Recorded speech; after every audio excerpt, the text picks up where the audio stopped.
ክፍል 4 ትርጉም ምዕራፍ 1 በሚቀጥለው ሳምንት ሌዩ ለአጭር ጊዜ ወጥተን ለመዝናናት እቅድ አቀደ።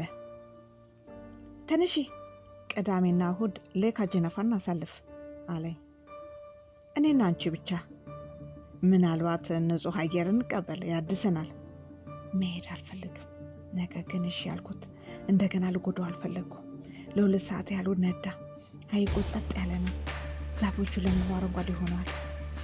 ሰማዩ ሆኖ ነበር። በጣም ያምር ነበር። ነገር ግን ውስጥ ደስታን አልተሰማኝም። ሌዩ ውሃ ያለበት አካባቢ ትንሽ ሆቴል ያዘ። መሸት ስል የባህር ዳርቻው ላይ ረጅም ወክ አደረግን። ፎቶ እያነሳኝ እየሳቀ እጄን ይዞ ይህ በጣም ደስ ይላል አይደል? ምን አይነት ማለት ነው?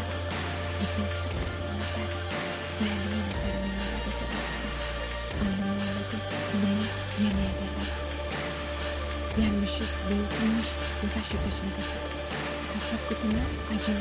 የአንገት ሐብል ነው፣ መጫወቻ ከትንሽ የልብ ቀጥታ።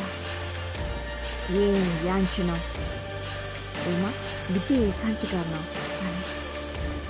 የአንገት ሐብል ነው በአይኔ እያፈሰስ፣ ምክንያቱም ደስተኛ ነበርኩ። ነገር ግን አውቃለሁ ፍቅሩን ያደፈርስበት አልፈልግም።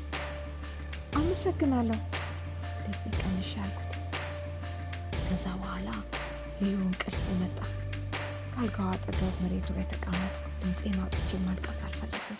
ዝም ብዬ ቁጭ እዛ እንዴት እንደተገናኘ ማሰብ ጀመርኩ። አለች ከተለያዩ ሌዩ እንዴት ልጅ እንደነበር ይረዳኝ ነበር፣ ይሰማኝ ነበር፣ ደስተኛ እንደሆነ ያደርግ ነበር። ነገር ግን ምንም እሱ ተቀምጠኛ ያገባው ስለተቸገርኩ ነበረ። ምንም ነገሮችን አላገናዘብኩም። ያሰብኩት ብቻ ከመሆን ከሰው ጋር መሆን ይሻላል ይገኛል። ነገር ግን አየሁት የተቀራረበና ፍቅር መሆኑ። ወደ ቺካጎ ሲመለስ ስለ ራሴ ሁሉ ነገር ጻፍኩት።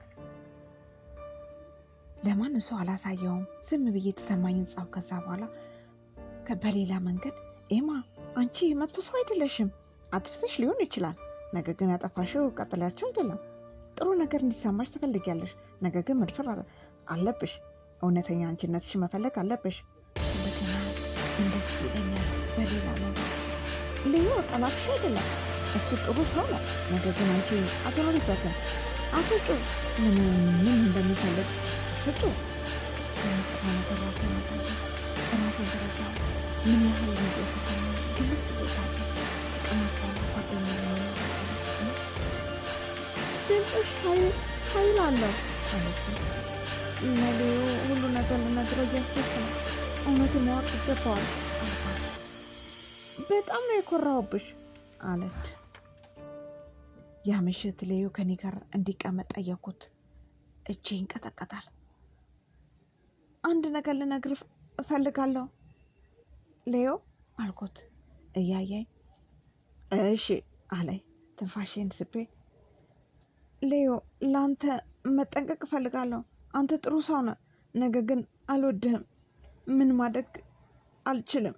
ያገባው ምክንያቱ ታሜ ስለነበረ ሳስበው ፍቅር ቀስ ብሎ ይመጣል ብዬ ነበር፣ ነገር ግን ሊመጣ አልቻለም። ሌዩ ጸጥ ብሎ ነበር። ምንም አልተንቀሳቀሰም። ሳየው ተረጋግቷል፣ ነገር ግን አይኑ በእንባ ረጥቷል። በተረጋጋ መንፈስ በአይኖችሽ አውቃለሁ፣ ግን ማረጋገጫ ፈልጌ ነው። እንባዬ በጉንጮቼ እየተንከባለለ ፈሰሰ። አዝናለሁ በጣም አልኩት። በምንም ነገር ቢሆን ልጎዳ አልፈልግም ሌዩ።